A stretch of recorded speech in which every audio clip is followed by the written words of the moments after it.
The Survivor Specialist Phil, John, and McKenna are back, and today we're doing another defining episode. Today we are talking about Cerise.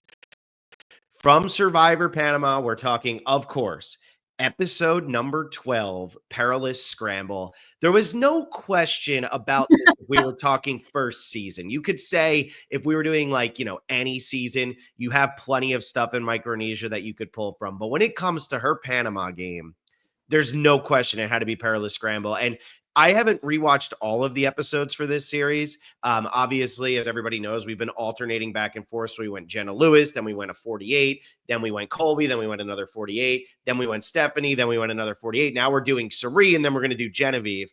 I haven't rewatched all the episodes, but this one, it's kind of like, hey, John, you and I as the movie guys, it's like, well, we got to do The Godfather for a podcast. All right, I'll carve out the 3 hours to watch The Godfather. That's kind of what this feels like. I don't need to do this one from memory because there's just such a joy to watching Cirie absolutely dominate and do something we've never seen before. And this is where the Cirie legend is born. It's not when Timbertina goes. It's not when she just sits back and lets Melinda do her thing.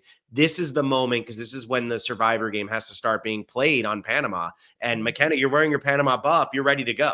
Yeah, I'm here and ready. Panama is one of my top favorite seasons. I love Panama. Every time I rewatch it, it's always a good time. And I think it really I've always liked Panama, but then it really, sunk in that, man, this is a damn good season when you and Alexa did that rewatch of Panama 100 years ago.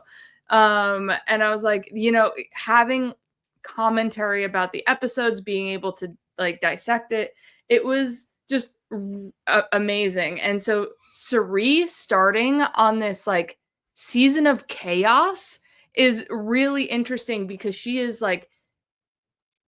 calculated, particular, and we have someone like Shane that she has to try and manage, Danielle that she has to try and manage, Courtney that she has to try and manage. So she really gets the broad spectrum of, Survivor in this season. I'm not even surprised that when we talk about Cirie, having Cirie come back for 50, it was one of those things where everyone was like, okay, do we really need to see Cirie a fifth time? And when you rewatch this episode, you understand why we're getting Cirie for a fifth time. We are understanding why Cirie has been on 3 other reality TV shows in the last 2 years. You understand why the fandom still loves Cirie. And yes, we might get fatigued from seeing her over and over and over again. But this is a masterclass in Survivor. This episode is genuinely just, it's a piece of Survivor art presented on a pedestal from a player who people essentially wrote off at the beginning of the season. Yeah. I feel like I get fatigued by the idea of Cirie, but then when I'm watching a season that she's in, I'm like, yes, of course. Of course I love her. Of course I want to watch her play. It's only the idea of, oh, Cirie's going to be on the season. Do I need to see her? And then when you're watching, it's like, yes, I need to see her, or at least for me. Well, it's funny because as we're doing the heroes versus villains over on Patreon, I've been talking about a little bit of Parvati exhaustion with that. And I know, McKenna, that's heresy. I can't say that in front of you. But it's funny because people are commenting saying that they disagree with me and all that. In my head, I always feel with Parv, it's is she at that level? And then when you watch Heroes versus Villains, you're like, this is so entertaining. It's just with Cirie and Parv, I lump them kind of together because they're the same era. They're known for very similar things, except Parv has her ring. Cirie doesn't have her ring, but they're known for very similar things. They've both played the Traitors now. They're both going to be on AU versus the World. And the thing is, the reason why I kind of put them together is they have this fan base. And Survivor has loved them so much that we have seen them kind of beaten to death here. They've just been rammed down our throats of, we're going to watch them over and over and over and over and over and over again. And it's kind of led to them potentially being a little overrated, right? Especially with Cirie, always considered the best to never win. And you say to yourself, okay, but she's played 4 times. She's about to play her 5th. Maybe there's something in her game that's just not clicking. Maybe it's on her. And then you rewatch this and you say, no, it's just kind of what it was. And the same thing with Parvati. When you watch Heroes versus Villains, you see some of the moves she makes. Cirie's moment in this episode to understand where everybody is going to vote, how she can manipulate that. And really it all begins when she overhears Danielle and Courtney talking about, Terry says the top two are going to go to the final three, which little do Danielle and Courtney know that that would mean that they're in the final two. Terry's thinking he's making a great deal for himself, but he's not. So Cirie overhears that and goes, what's that all about?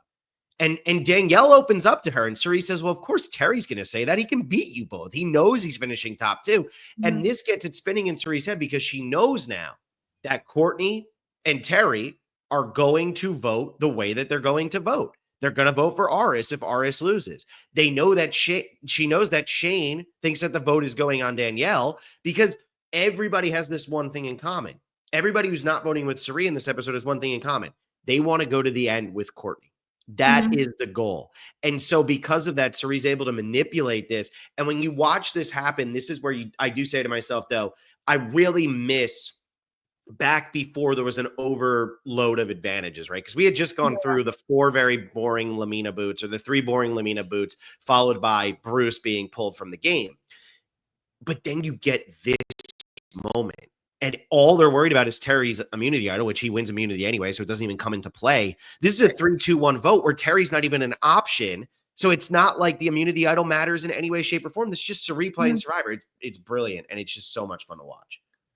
And building on what you're saying there, Phil, it's Cirie's awareness of game state.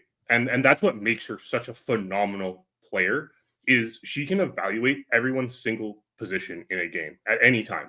She is the person, you can stick her on the beach, and probably within like half an hour, she can tell the entire hierarchy of a tribe and where she fits into it and who she has to speak to in order to position herself better. The thing with Cirie is she's almost advantaged by being so bad at challenges. Yeah. Because she is someone people are willing to take. In the reward challenge of like, I'm not going to win this. All right, continue, Jeff. Yeah, exactly, right? And because of that, she's taken further into the game. But she makes up for it so much in that social awareness and then also her social ability. The way she speaks to people in this episode is spectacular. It's the little hints. It's the subtlety in her game. It's the, oh, but do you really just want to be third, Danielle? Mm-hmm. Right? It's those little things that she does to poke this situation to make it go her way, to make it be one of the most impressive votes in Survivor history. The way that she can evaluate, there is someone taking my spot in the final 2. And that's who the biggest threat in the game is. The entire time through this episode, we're hearing her confessionals of Courtney is someone everyone wants to sit beside. That makes her my biggest threat. It doesn't matter that Terry and Aris have the ability to win every single challenge here. It matters that someone is guaranteed to be sitting in the end. Because at the end of the day, Terry and Aris don't want to sit next to each other. Terry and Aris want to take each other out. And Cirie knows that. So as long as both of them are still in the game, those are people that are going to continuously target each other. Courtney is somebody that nobody's ever going to target. And we hear this argument all the time, even in the new era, when you start to hear about, why didn't you take the GOAT to the end? Why weren't you more willing to take the GOAT a little bit further along? The person who is annoying everybody. We heard this in 48 with Say felt like somebody that you could drag to the end, or Charity. It felt like somebody you would want to keep around longer. But that's taking up potentially my seat. If that person's in the game at Final 4, they're going to be dragged and I'm going to be making fire if I'm not the one who wins. And Cirie really is one of the first people to recognize that and try to do something about it. And she also has at this final 6 that she has 3 very important relationships here to get all the information with Shane, Aris, and Danielle. So she knows where all the votes are going because she has all 3 plans laid out for her, or is telling Aris, like, we need to save you. Let's do this. And she's just really good at those like very personal relationships. Yeah. And it's on display here because the only person Cirie doesn't have a relationship with is Terry, and the two of them don't need to have a relationship because with Lamina versus Kasaya, Cirie and Terry, it's funny that those were the 2 rooting interests on this season, and they're the most opposite type players you could ever imagine. Terry's not coming up with a 3-2-1, but Cirie's not winning 4 straight immunity challenges. So it's very funny how different the two of them are, and yet that's who people were rooting for. And so the other thing with this is the only way to pull this off is if you know that there's different plans going on. And like you just said, McKenna, she has a really good relationship with Shane here. And I think that's something that gets overlooked in kind of Survivor history is Cirie's played with everybody. She's more known for playing with the women because of what takes place in Micronesia. But yeah, I don't know why I couldn't think of that. But when you think about her Micronesia game in this season, she's actually closest with Aris and Shane. And so because she has Shane, but she also knows that she is it's kind of like what Kyle did with Joe and Shaheen. She knows that she is the person that's kind of serving as the in-between from a strategy standpoint. Shane and Aris will have conversations together, but Cirie is the one who is divvying out the information that is needed about who's going to vote for who. Because if Shane finds out that Courtney's getting the votes here, he probably goes with Terry and Courtney and tries to force a tie here. And Terry would have been all for forcing a tie. And I don't know if Shane would have totally understood the rules enough to realize that he'd be the only one from his alliance in trouble if there was a rock draw. But I could have seen him doing something like that and potentially trying to force Danielle's hand. But Cirie knew that it was never really going to get back to Shane. And I think Shane would have been blinded by that lovely fish that Cirie brought in this episode. I mean, she's providing for the tribe now. Come on. Like she's so well-rounded.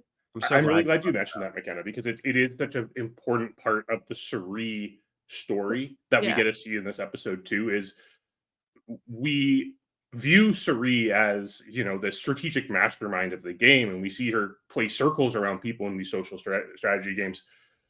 But she's also the person who got up off the couch, and that's the big part of the Cirie story that we've always we've been force-fed it many times by Jeff. But this is showing it, right? Like there's such a celebration in Cirie catching this quite good-sized fish, and Shane being like, Terry's been out there like every day and can't do anything, but Cirie's the one doing it because Cirie just decided, I'm catching a fish, and it's the determination from Cirie to get something done. And that's what we see from her game every single time. We see her, it doesn't matter what position she's in, it doesn't matter who she is opposing to. If she is setting a plan in motion, she is just setting her mind to it. She's out there, she says, I'm going to catch a fish. She goes and catches a fish. And it's something to be super proud of. And it's almost this distraction from all the conniving she's doing underneath the surface. Yeah, it is one of those like good wholesome moments, but you also know that this is really buttering up her relationship with Shane, and she's able to really use that this episode and in the future. Yeah, and for anybody who's like, Phil, you're not paying attention to what John and McKenna are saying, I have 2 laptops set up right now because I'm at my parents' house. So when I'm doing this, I'm looking over here and I'm typing things in because the internet's not great and I don't want to mess up the stream over here. But I love that you brought up the fish thing, because this really also, this episode's not just about Cirie's strategic strengths, right? This is also about who she is as a person. I know that when McKenna first typed this up, McKenna and John discussed what episodes should we consider. And when we didn't know that we were just going to go based off the first season, I have it right here. Panama premiere, 3-2-1 in Panama, GC boot, Eric boot micro, or balance beam. And the balance beam episode for me is one of the most cringeworthy, awful moments in Survivor history. Jeff loves it. And I'm like, I don't need to watch a woman that we've watched play 3 times and almost win twice cross a balance beam so that I feel better about her. Like, I already love Cirie. Don't turn this into a middle school gym class where everybody cheers for the kid who normally stinks at every sport. And so this, though, is so authentic, right? She just says, it's just me and Shane back at camp. Shane's crazy. I don't feel like sitting around him. So I'm going to go catch a fish. And not only do I catch a fish that everybody can eat. That's actually huge. And why not? It's so authentic. So when we're trying to come up with what is Cirie's defining episode, this shows her strategic prowess, her social prowess, but also that final evolution of the growth of, I am no longer the person who's on my couch. I am now the person who can also be a provider. And if I was stranded out here by myself, maybe you all should trust me with your life the way you all trust Terry with your life. I mean, it ties into another episode that I thought of, which was the premiere of Panama, where they boot Timbertina, even though she did catch a fish. Yeah. And like we can do that. It's fine. It only took her, you know, a few episodes, but she eventually did catch that fish. So you know, there is that story arc coming with her in this episode for sure. Yeah. So go ahead, John. John, anything about Timbertina catching a fish and Cirie, the symmetry No, here, McKenna hitting the us with symmetry. McKenna's just coming at us with like these massive story arcs. And how do you even It's how the do you even film get a school. story I arc? don't in know. I know this is McKenna appreciating the film school, and then we're going to get to the coach episode, and she's going to try to tell us that it's not that good, you know. So we'll see how McKenna's film school looks then. I do appreciate that though, right? Where this was the show of Survivor during Panama, right? Like there's something that about once Vanuatu and Palau are over, I think it's Guatemala for me, where Guatemala is the last season that truly feels like an old school season of Survivor. And then Panama starts to feel like something different because of Cirie, because of Terry, because of even Courtney and Shane and Aris, right? Like the way that they're all playing, it starts to feel like a different season, even though it is a pagonging, except that Terry can't go home. But there was so much of an emphasis on what are we doing as people here, right? Not just, you know, challenges. Terry wins the car in this episode, which I always think is funny because there's your curse. But it's not just about the challenges. It's not just about who has an immunity idol and how do we strategize. It's also about these other things. And so what Cirie is able to accomplish here, it is a 12 episode arc of look at what this woman did. It's so much different than what you see nowadays, because I don't know if you all have been paying attention to the Survivor 50 files that Brandon Donlin's doing, which, you know, I don't know if we should name drop Brandon Donlin here, but you know, I love We've Brandon. had him on the podcast so many I know I'm messing around, but we have, you know, if you listen to some of that stuff, when you start to hear Roger and Tina talking about Colby as opposed to Alec talking about Mike White and Angelina, it's a totally different world that these two things exist in. And somehow Cirie feels like she like bridges that gap, and it's firmly bridged in this episode. This is the point where Survivor changed from the survival game where you're kind of like working on a social game to this is a strategy game, and this is how you play it. And sure, you can make the argument that like we had that all the way back in Borneo with how Hatch throws the final immunity challenge and everything. But there's a reason why no one had done a 3-2-1 vote prior to this moment. There's a reason why we still celebrate 3-2-1 votes, because they're so hard to manipulate and get to the point where you have the information needed in order to pull it off and the social capital to make sure you can pull it off. Because how many have we seen? 3? Oh, I can't remember off the top of my head. Natalie Anderson's, right, is probably the second most famous one of these in San Juan del Sur, correct? Yeah, probably. So. We see a lot of like 4-2 or like 3-2-2s. We see a lot of it happen at like 7, but we don't see it at 6 because it's so hard to pull this move off at 6 because that's the point when everyone's really focused on the end game. That's why everyone gets incredibly their strategy focuses more on themselves and getting themselves to the end because they're so close to the end. And the variables involved with a vote like this, they've changed. They've changed from earlier on where, like, I mean, we see those votes at like 9 and 11 that tend to be the big votes in a season and kind of define the season. We see that happening there because they're the numbers to pull things off. It's so hard to pull something off at 6 people, especially when it's 5 people you've been in an alliance with the entire game. Yeah. And that's what changed Survivor. That is why Cirie changed Survivor with this moment. That's why you can't really have a season 50 without Cirie Fields. Yeah. And I'm going to get yelled at for saying it was a 3-2-1. So I have to correct myself real quick. It was a 2-2-2 that Natalie pulled off. So even then, like she had all the information, but it was a 2-2-2 that then goes to a revote. And that's where it happened. So like what Cirie did, I forget the other 3-2-1s. I'm not that good at remembering everything, but Cirie has to be on 50. She hasn't won. She's the biggest non-winner. She stayed positive in the community in a way that some of the other people who are considered the greatest to never win haven't. You got to have her on, but I do understand why there's the exhaustion.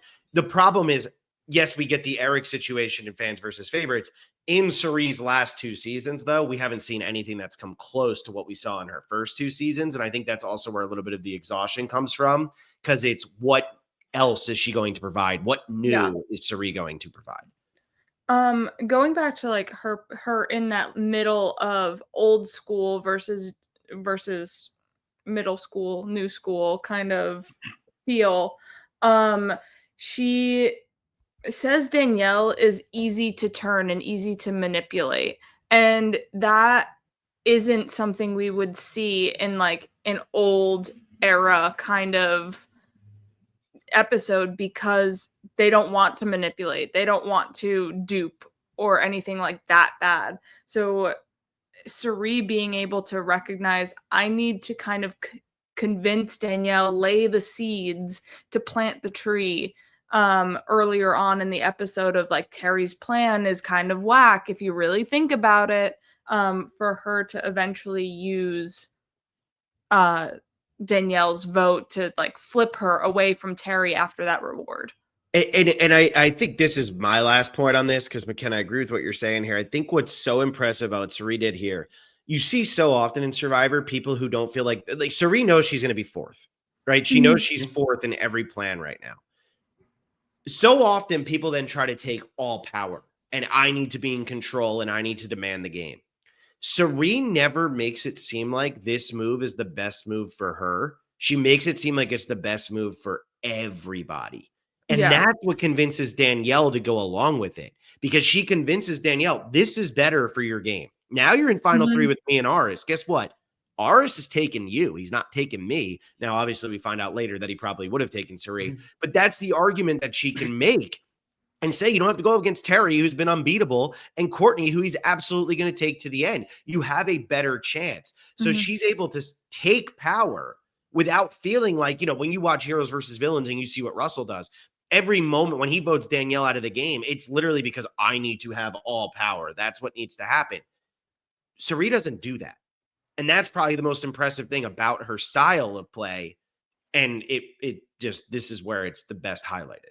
I think the thing with Cirie is she doesn't have to be at the forefront of the power, but always has the power. Yeah. In every single situation, right? We see it here where she is the only one. She is the only one who will determine how this vote goes. We see it in Micronesia with the Eric boot, right? She is the one who comes up with the idea of like, can we just get him to give it up? We see it even when we're looking at her other games. We're looking at like her Big Brother game, right? She is able to manipulate people into thinking they are the ones controlling the game when she's pulling all the strings in the background. That's what's so impressive about Cirie. Is it the flashiest game? No. Is it something you can really like point to and frame in an episode of Survivor all that well?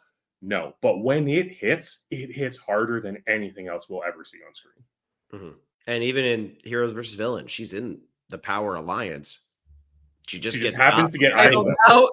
Yeah, it's just an idol. And really, if JT doesn't flip, Cirie might be sitting at final 5 or 6 of that season. So, all right, well, that's Cirie's defining episode. So, Perilous Scramble. Go watch episode number 12 of Survivor Panama to get yourself amped. It's so worth it.